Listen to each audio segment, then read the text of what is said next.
안녕하세요. 채무자입니다. 오늘 영상이 아마 이제 올해의 마지막 영상이 될지도 모르겠는데요. 오늘 영상에서는 간단하게 이제 내년 중에 도입될 예정인 채무자를 위한 법에 관해서 좀 소개를 좀 드려볼게요. 제가 실시간 방송 중에도 몇 차례 언급한 적이 있긴 한데요. 근래에 정식으로 이제 입법 예고도 하고 그 다음에 이제 온라인으로 공청회까지 마쳤다고 합니다. 그래서 이제 그 법에 대해서 좀 소개를 드릴 거고요. 금융위원회에서 기존에 있던 대부업법을 이제 전면 개정을 해서 그 이름도 이제 소비자 신용법으로 바꾸는 법안을 이제 내년 초에 국회에 이제 제출을 할 예정입니다. 그럼 이제 국회에서 그 법안을 이제 검토를 해가지고 처리를 하는 거예요. 실제로 이제 국회 입법 과정 중에 그 내용이 이제 많이 변경이 될 가능성도 있겠지만은 일단 현재까지 그냥 언론이나 금융위원회에서 이제 발표했던 그 보도 자료에 있는 내용들 중에서 중요해 보이는 내용들만 몇 가지 그냥 간단하게 좀 이야기를 좀 드려볼게요. 전체적으로 보게 되면은 채무자를 위해서 굉장히 좀 좋게 바뀌는 법입니다. 채무자 입장에서 하나씩 이야기를 드려보면은 지금 현재 같은 경우에는 이제 만일 여러분들이 이제 연체 채권 그러니까는 금융사에 이제 연체를 해보신 분들이라고 뭐 경험을 해봤을 건데요. 각 금융사별로 여러분에게 통화 연결 기준으로 하루에 2번씩 전화를 할 수 있단 말이에요. 그래서 만일 여러분들이 5개 금융기관에 연체를 했다고 하면 최대 10번의 전화 통화를 하게 됩니다. 와우. 그 이제 각 금융사별로 있는 그 추심 전화를요. 근데 이게 과거에 비해서는 지금 현재도 이제 많이 완화되어 있는 거긴 하지만은 여전히 힘들어요. 그리고 이제 만약에 10군데에서 추심 전화가 온다라고 치면은 여러분들이 이제 일상 유지가 정말로 힘듭니다.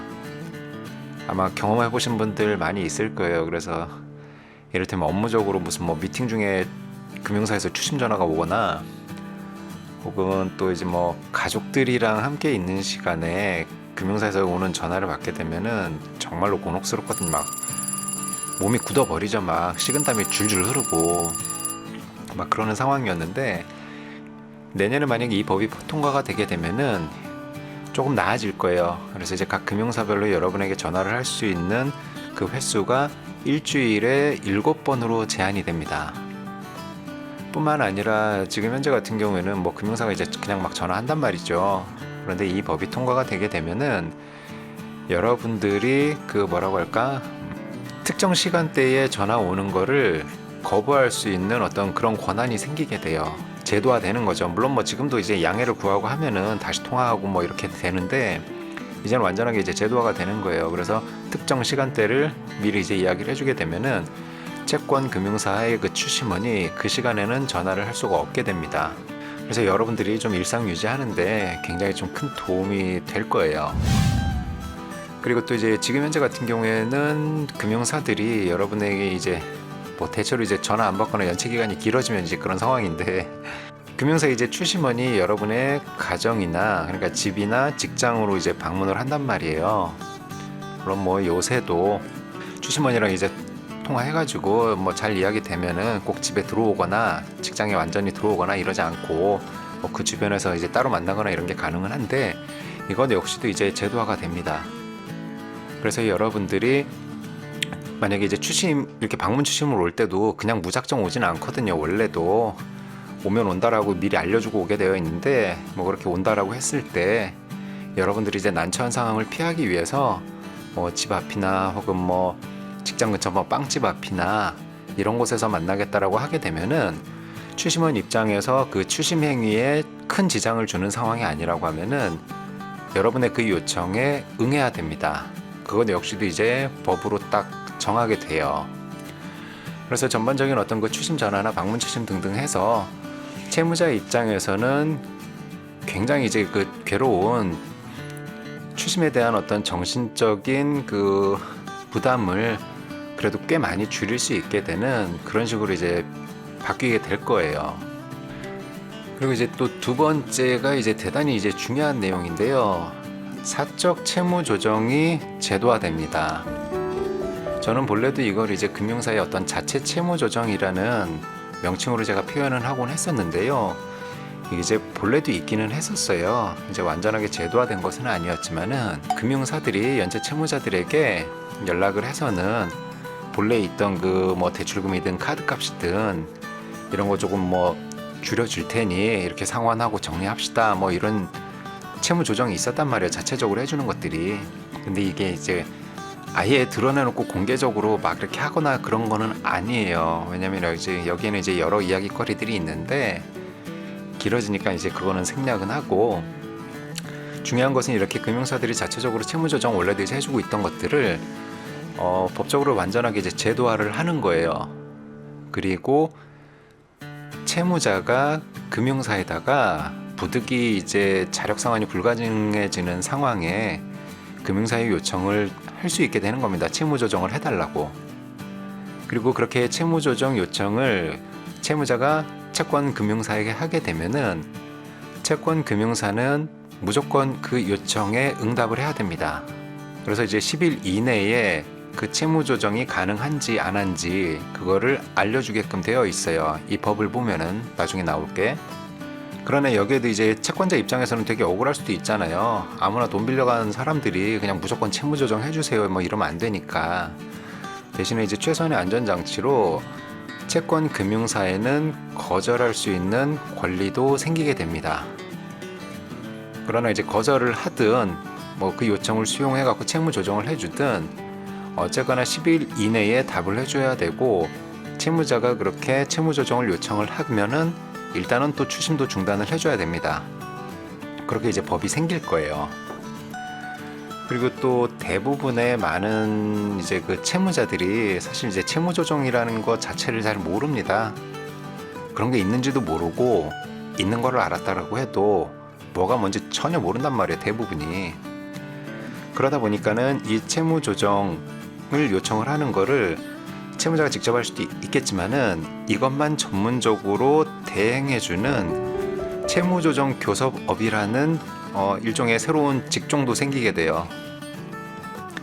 그래서 여러분들이 그 채무조정 교섭업을 하는 민간 업체에다가 의뢰를 하게 되면 물론 돈 줘야 됩니다. 지금 나와 있는 자료를 보면은 100만 원 이하로 한다 뭐 이렇게 되어 있기는 해요.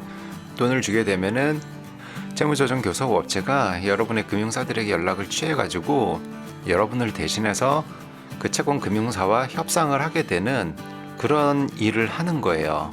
그런 업체도 생기게 되고, 채무자에게 각 금융사에다가 직접적으로 이제 채무 조정 해주세요라고 요청할 수 있는 권리가 생기게 되는 겁니다. 그리고 또 이제 여러 가지 뭐 다른 제도들이 또 이렇게 막 정비가 되거나 뭐 이제 신규로 이제 추가가 되는데요. 뭐 이를테면 뭐 기한이익 상실했던 채권들 중에서도 그 아직 연체 전이었던 그 잔존 금액에 대해서는 연체 이자를 뭐 금지를 하거나, 그 외에도 뭐 각 금융사에서 이미 이제 상각 처리를 했던 채권들 뭐 다른 데로 팔아 넘길 때는 이자를 또 금지시키고, 그다음에 이제 소멸시효 완성된 채권들에 대해서도 뭐 추심이나 양도 같은 거를 이제 금지시키는 여러 가지 이제 또 새로운 내용들이 이제 도입이 됩니다. 그래서 전체적으로 보았을 때는 굉장히 채무자에게 유리하게 법이 만들어지는 거예요. 그런 정도가 이제 주요 내용인 거고, 정리를 해서 이야기를 드리자면은 현재는 이제 한계 채무자가 이용할 수 있는 상시 채무 조정 제도가 법원을 통해서 하는 이제 개인회생하고 개인 파산이 있었던 거고, 그 다음에 이제 신용회복위원회를 통해서 하던 워크아웃 등이 있었는데요. 이제 여기에 하나 더해서 금융사에다가 직접 채무 조정을 요청할 수 있는 제도가 생기게 되는 거예요. 그렇게 되면 이제 부채 비율이 뭐 그렇게 많이 높진 않고, 그리고 또 이제 채권 금융사가 뭐 몇 개 안 되는 애매한 채무자들이 있었거든요. 회생하기도 애매하고 뭐 좀 뭐 그런 사람들. 근데 이제 그런 사람들 같은 경우에 뭐 이전보다 훨씬 더 좀 수월하게 채무 조정을 이용할 수 있게 될 것 같습니다. 다만 근데 이제 뭐 지금 현재까지 나와 있는 자료들로는 저도 이제 확인을 할 수가 없는 여러 가지 궁금증들이 있습니다. 뭐냐면 이제 이를테면 자료에는 지금 현재 이제 연체 채무자라고만 나와 있는데, 이게 이제 연체 전에는 그 사적 채무 조정 제도 신청이 불가능한 것인지, 그 다음에 이제 연체자라고 되어 있지만은 그렇다면 그 연체 기간은 어느 정도 되어야 자격이 주어지는지, 그리고 또 이제 이 사적 채무 조정 제도를 이용을 하게 되었을 때 신용 등급 내년부터는 이제 신용 점수죠. 그 신용 점수에는 어떠한 영향이 생기게 되는지, 그리고 뭐 신용 카드나 이런 거를 계속 사용할 수 있게 되는지 이제 뭐 여러 가지 의문들이 좀 남아 있게 됩니다. 근데 이제 이런 것들은 내년에 이제 이 법안이 실제로 이제 국회에서 통과가 되고 공표가 되면은 그때 좀 제가 자료들을 좀 검토해 본 다음에 새롭게 좀 업데이트를 해 드리겠습니다. 오늘은 그냥 예고만 좀 해드리는 거예요. 나와 있는 자료들을 토대로.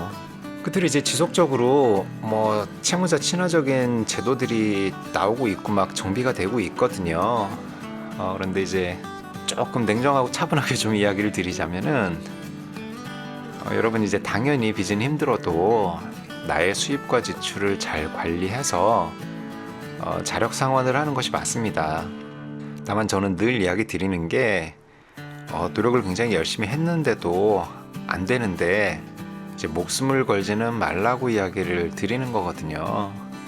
그러니 행여나 이제 도덕적 해이를 조장하는 뭐 그런 이야기 하는 사람으로 보여지지는 않았으면 좋겠습니다. 왜냐면 좀 제가 요새 좀 스트레스를 받고 있거든요, 여러모로. 그러니까는 그렇게 좀 당부 말씀을 드리겠습니다. 오늘 여기까지고요. 좋은 연말 보내십시오. 힘내세요, 여러분.